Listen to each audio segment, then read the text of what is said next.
बरं, आता भाषेंमध्ये आपल्या शाळांमध्ये पण असं 3 भाषांचं बंधन टाकलेलं आहे. हं. त्याबद्दल काय वाटतं तुम्हाला? म्हणजे अ, एखादी चुकीचं आहे की गोष्ट ठीक आहे? जेव्हा तुम्ही हं, कधी-कधी काय होतं, एखाद्या गोष्टीची सक्ती केली, हं. तर आपलं मन बंड करायला उभं राहतो आणि आजची पिढी तर अजूनच. बरोबर. त्यापेक्षा जर आपण त्यांना त्या भाषेकडे कसं आपल्याला अट्रॅक्ट करता येईल, याचा जर आपण काही प्रयत्न केलं, तर ते जास्त योग्य आहे. हं. आणि म्हणजे फिल्म्स किंवा नाटकं हे तुम्ही बघा, तर ते जास्त योग्य माध्यम आहे. तुम्हाला मी उदाहरण देते. तुम्ही किती म्हणा, की बाजीराव मस्तानीमध्ये बाजीरावला केवळ एक प्रेमी दाखवलंय, त्यांचं जे किती वीर होते, हं. ते चित्रण करण्यात आलं नाही, कारण ती लव्ह स्टोरी होती म्हणून. पण ते बघून नव्या पिढीला कळलं काही, की कोण होते बाजीराव, त्यांच्याबद्दल त्यांनी माहिती शोधली, त्यांच्याबद्दल वाचलं. माझ्याच मुलाचं सांगते, त्यांनी पावनखिंड आणि अजून काही मराठी चित्रपट त्यांनी बघितले. पावनखिंडमध्ये तो म्हणे, मी जेव्हा म्हणजे शेवटी म्हणे असं झालं, की मी थरथरत होतो म्हणे मम्मा. हं. म्हणजे ते हो, वाचून? बघून. अच्छा, बघून. आणि हं. म्हणे तो अजून 1-2 मराठी सिनेमे जे मराठी योद्धांवर, मराठ्यांवर होते त्यांनी हं, हं. बघितले. हं.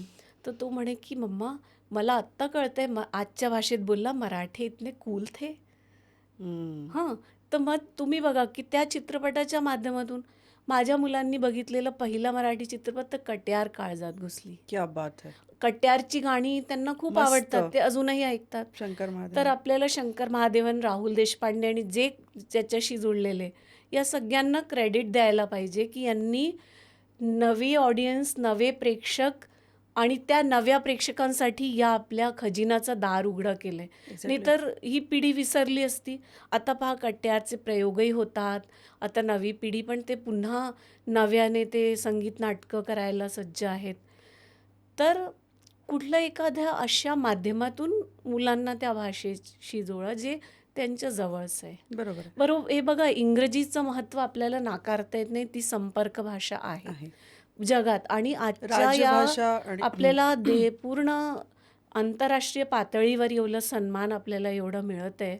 त्याचं कारण आपल्याला इंग्रजी येते. हं. कुठेतरी चीन मागे पडतो. मग तो आपल्या मुलांना आता इंग्रजी शिका म्हणून मागे लागत हं, आहे हं, त्यांच्या. हं, तर ते ठीक आहे शिका.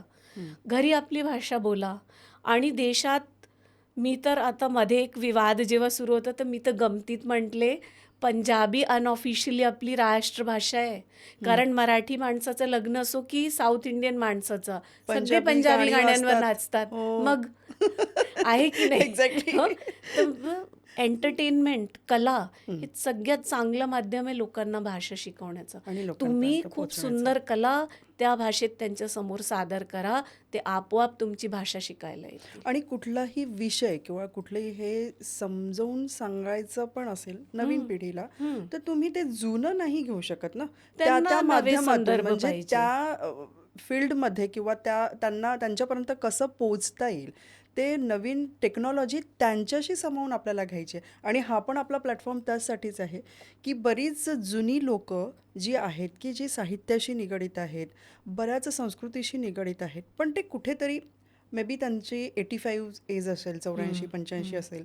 बरीच लोकं अशी आहेत ती 95 त्यांनी गाठलेली आहे. हं, पण ते कुठेतरी लुप्त झालं आहे. हं. पण हे एक असं माध्यम आहे, की कारण आजकालची पिढी ही स्क्रीनवर आहे. हं. बरोबर? बरोबर, YouTubeचं माध्यम सुरू बरोबर. आहे आणि आमचा पण हा प्रयोग याच्याचसाठी आहे, की या माध्यमातून नवीन पिढीपर्यंत पोहोचू, जेणेकरून ती नवीन गोष्टी तर शिकतील आणि आता आपण ह्या ज्या टेक्नॉलॉजी यूज करतात आहे, ह्या हं. नवीननुसार बरोबर आहे. त्यामुळे आपण त्यांच्यापुढे पोहोचू शकत आहोत.